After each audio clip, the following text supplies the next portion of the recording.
ಶಿಡ್ಲಘಟ್ಟದ ಪೌರಾಯುಕ್ತೆ ಅಮೃತಾ ಗೌಡಗೆ ಬೆದರಿಕೆ ಹಾಕಿದ ವಿಚಾರಕ್ಕೆ ಸಂಬಂಧಪಟ್ಟಂತೆ ಪೌರಾಯುಕ್ತೆ ಅಮೃತಾಗೆ ಪ್ರಾಣ ಬೆದರಿಕೆ ಅಂತ ಎಚ್ಚರಿಕೆಯ ಪತ್ರವೂ ಕೂಡ ಬಂದಿತ್ತು. ಅದರ ಬಗ್ಗೆ ಮಾಹಿತಿ ಸಿಗ್ತಾ ಇದೆ. ಪೌರಾಯುಕ್ತೆ ಅಮೃತಾ ಗೌಡಗೆ ಪತ್ರ ಬರೆದಿರುವಂತ ಅನಾಮಧೇಯ ವ್ಯಕ್ತಿ. ಇಲ್ಲಿವರೆಗೂ ರಾಜೀವ್ ಗೌಡನ ಅವತಾರವನ್ನ ನೀವು ಗಮನಿಸಿದ್ರಿ, ಅದು ಆಡಿಯೋದಲ್ಲಿ. ಅಬ್ಬರಿಸಿದ್ದೇನು, ಬೊಬ್ಬಿರ್ದಿದ್ದೇನು, ಈಗ ನಾಪತ್ತೆ.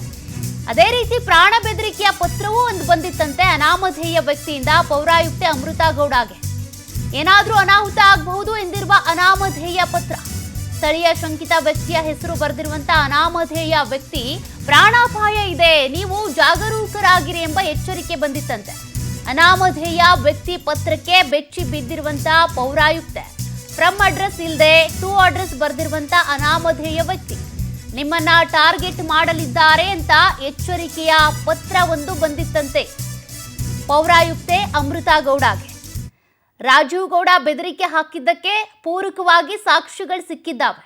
ಆದರೆ ಈ ಪತ್ರ ಬರ್ದಿದ್ದು ಯಾರು ಅನ್ನೋದ್ರ ಬಗ್ಗೆ ಗೊತ್ತಿಲ್ಲ. ಕಾರಣ ಫ್ರಮ್ ಅಡ್ರೆಸ್ ಇಲ್ಲ, ಟು ಅಡ್ರೆಸ್ ಅಂತ ಬಂದಾಗ ಅಮೃತಾ ಗೌಡ ಅವರಿಗೆ ಬಂದಿರುವಂತ ಪತ್ರ, ನೀವು ಹುಷಾರಾಗಿರಿ, ಟಾರ್ಗೆಟ್ ಆಗಿದ್ದೀರಿ, ಪ್ರಾಣ ಬೆದರಿಕೆಯ ಪತ್ರ ಇದು ಅಂತ ಹೇಳಲಾಗ್ತಾ ಇದೆ. ಹಾಗಾದ್ರೆ ಯಾರು ಬರ್ದಿದ್ದು, ಯಾತಕ್ಕಾಗಿ ಹೀಗೆ ಬರ್ದಿದ್ದು, ಇದ್ರ ಬಗ್ಗೆ ಈಗ ಪೊಲೀಸರು ತನಿಖೆಯನ್ನ ಮಾಡ್ತಾ ಇದ್ದಾರೆ.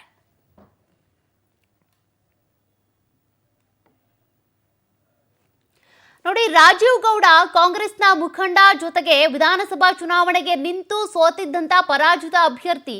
ಯಾವ ರೀತಿಯಾಗಿ ಅಮೃತಾ ಗೌಡಗೆ ಧಮಕಿ ಹಾಕಿದ್ರು, ಕೊಲೆ ಬೆದರಿಕೆ ಹಾಕಿದ್ರು, ಅಶ್ಲೀಲವಾಗಿ ನಿಂತಿದ್ರು ಗಮನಿಸಿದ್ರಿ. ತದನಂತರದಲ್ಲಿ ಈಗ ಮತ್ತೊಂದು ಪತ್ರದ ಬಗ್ಗೆ ಮಾಹಿತಿ ಗೊತ್ತಾಗ್ತಾ ಇದೆ. ಅದುವೇ ಅಮೃತಾ ಗೌಡಗೆ ಪ್ರಾಣ ಬೆದರಿಕೆಯನ್ನ ಹಾಕಲಾಗಿತ್ತು ಅಂತ.